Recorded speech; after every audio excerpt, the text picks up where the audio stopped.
$10,000. But we have a school feeding program, which is alive and well. It is being funded completely by the government of Guyana. We also have a school uniform program that is given to each child. Once you're of school age in the hinterland, you receive that uniform allowance. On the coast, you receive at $1,500 grant. Am I correct? Yeah. $1,500 grant. But in the hinterland, you receive the materials plus you receive money to sew the uniform. So you're seeing where the country is moving in the direction of investment in education. And the figures will show in the national budget for the last 10, 15 years. The government has been investing, consistently in the social education and health. Because as you know, Howard, if a country is not educated and the person not well in terms of health, he cannot move forward. So the infrastructure has been laid there in terms of physical, in terms of the social, and we have been doing well. So as we speak, the country is at a level whereby we can just move forward. We're at a stage to launch forward into the new era. And I'm very proud of the PVP government investment in those two sectors, health and education. And as we continue, we could talk about the rest. If I may, just to add to what my colleague would have said here, I think under the stewardship of our Minister Manichan, I think we have seen dramatic improvements in the education sector, right? Like my colleague mentioned about the various programs and initiatives that would have been placed towards the education sector. Under the school feeding program, we had cases whereby students were not going to school because they hadn't anything to place in their lunch kits. Under this program, we have seen a vast improvement, right, in attendance rate and so on. And students are now looking more respectable, right? If we want to place emphasis to the interland location and the riverine areas, right? Under the electrification project, we now can boast that almost all villages within the Upper Borbis River, in one of the areas that I'm working with, right? All of the residents would have been given solar panels, so they can now have access to light and they can now do their own work and these kind of things, right? Also added to that, under the GWI in collaboration with the Basic Needs Trust Fund, which is an entity that comes under the Ministry of Finance, they would have placed wells, they would have constructed wells within all of these villages, right? And added to the well, they would be powered by a solar panel and water being run directly to schools, health centers, and now these villagers have access to potable water, right? So I must say that we have a lot to boast for as a government, because before now these things weren't possible. So the average person now can have and also our OLPF program is going to be going to these riverine areas pretty soon, because the fact that these facilities are now in place and we can put the necessary hubs, right? We now have the situation whereby these persons can be given laptops, right? So I just wanted to touch on that point. Just to add to my colleagues, we are on the topic of education. Before 1992, less than 40%, less than 50% of school children had access to primary education in Guyana. Under the People Progressive Party civic government, with the leadership of Dr. Priya Manichan, today we can boast about 100% universal primary education. Before 1992, less than $1 billion. less than 1 billion. no less than 40% of children had access to secondary education, and as my colleague said just now, we are close to 100% universal secondary education in Guyana. So you can see the trend of progress, you can see the trend of putting resources into human development. And this was a vision, an idea, an ideology of our late father of the nation, Comrade Chetty Jagan. And I'm certain um, if he actually around today, he would have been really, really proud to see this kind of achievement that the People Progressive Party Civic is still continuing with his ideology, his thinking, and his vision today. I think Dexter had touched on a very important point, and the point is that in many countries you will notice that the development is central, but in Guyana we have seen the development throughout the 10 administrative regions in our country. For example, the PPPC has developed technical education in all regions with technical institutes in region 2, 3, 4, 5, 6, and 10. Now we are bringing education at a technical level closer to people's home. So at one time when a lot of people used to have to leave different parts of the country and run to the Government Technical Institute in Georgetown. Now you have known this, right? You're living in Region 5, and you have seen the development in Region 5 with the Technical Institute. The thing about it, Comrade Howard, our former president, Dr. Barra Jack Deo, in 2002, he would have recognized that the national service is not the way to go. And you're seeing now that the opposition, David Granger, he said that national service is one of the best ways to solve unemployment.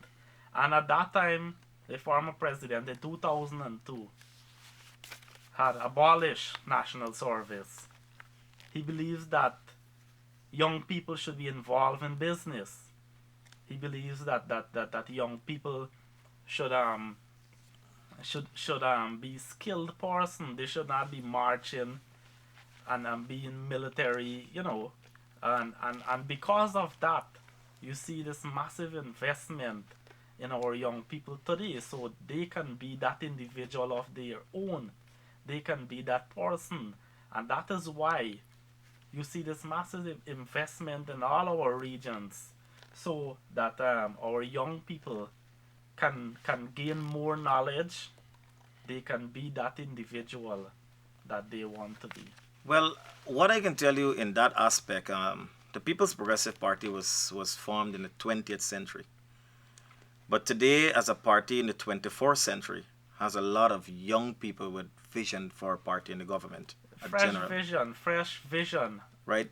So what you're seeing in our party, you can see how we're replenishing young people, and to make sure that we have a cut of young people. We have seen the effects of the PYO across the country. And we have seen that this is the future of our country.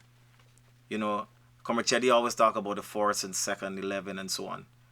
But I think our party is so secure today with all these young people being around. But guess what?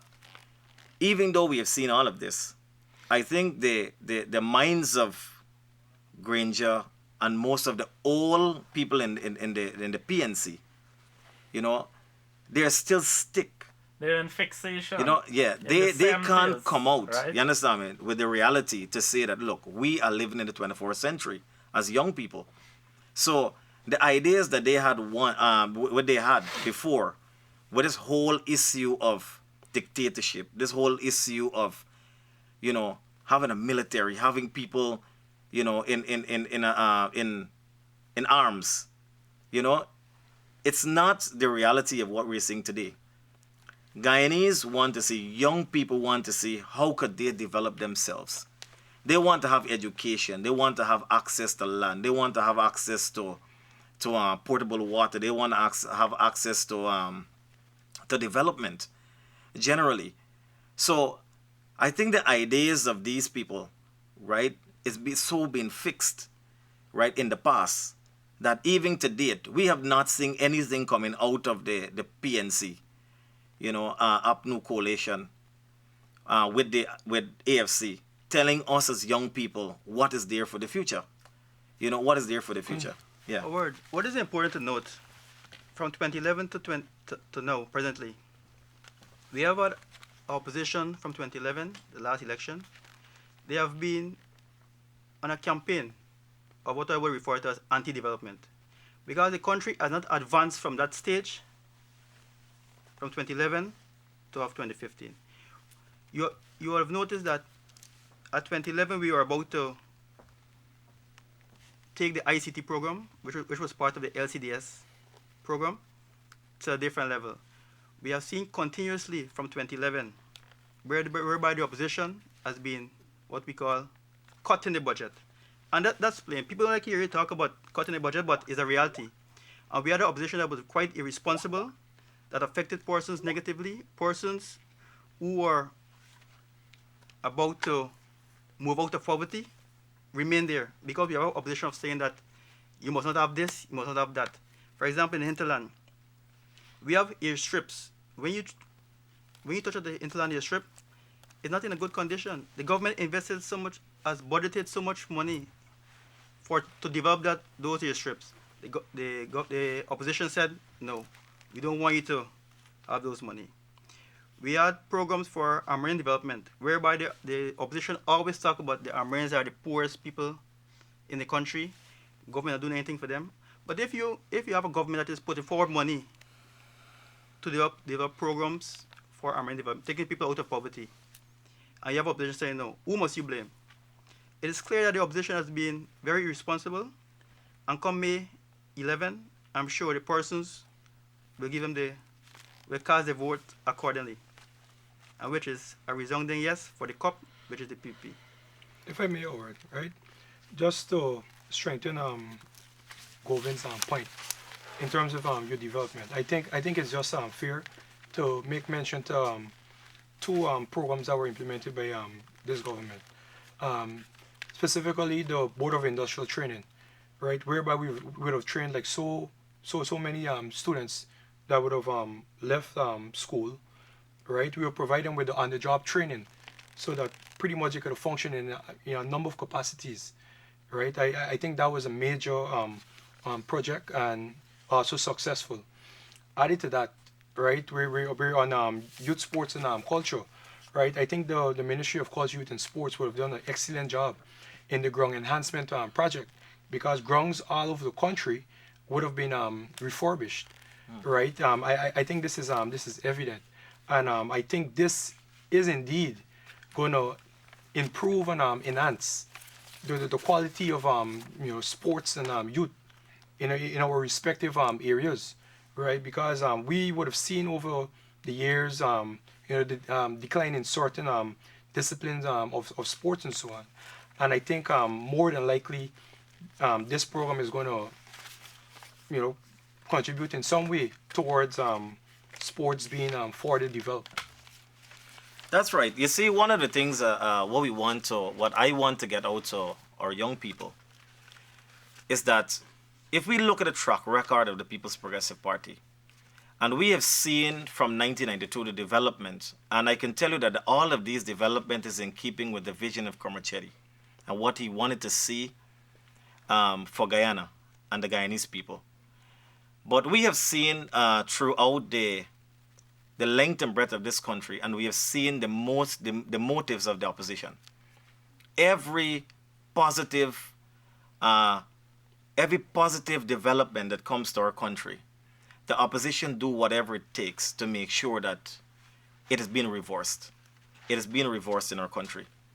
So if we look at what will benefit us as young people throughout the country, the opposition has a role to play.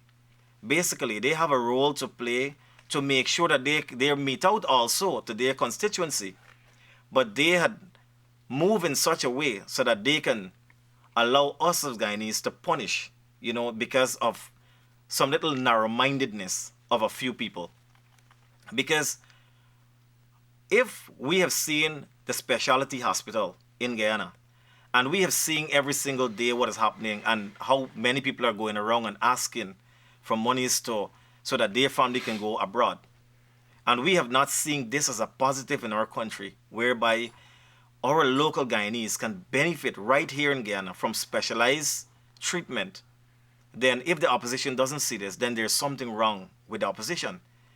If the opposition doesn't see that, look, there is a need for the Milo Falls project, and if the opposition see, while I was at Public Works, I can tell you this, that Minister Ben, Harmon and the others, they had said, look, we want to see what this project is about.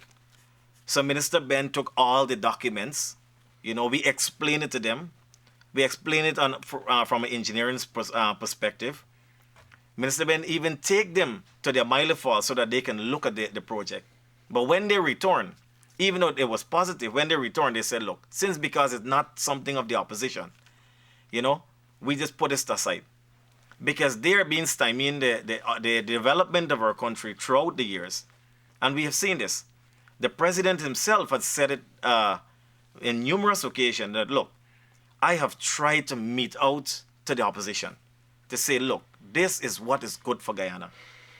But then again, every time he tries to mete out to the opposition, they're saying, look, yes, we want this, yes, we don't want this. Yes, we want this, and yes, we don't want it. But there's nothing positive that the opposition is bringing on board to say, look, this is what we will do. Because even though they had brought a plan or they had brought a program to say, look, we are going to be bettering this, and the aspect of the Milo Falls project is one that's very interesting, because in the opposition manifesto, they had talked about about hydro project.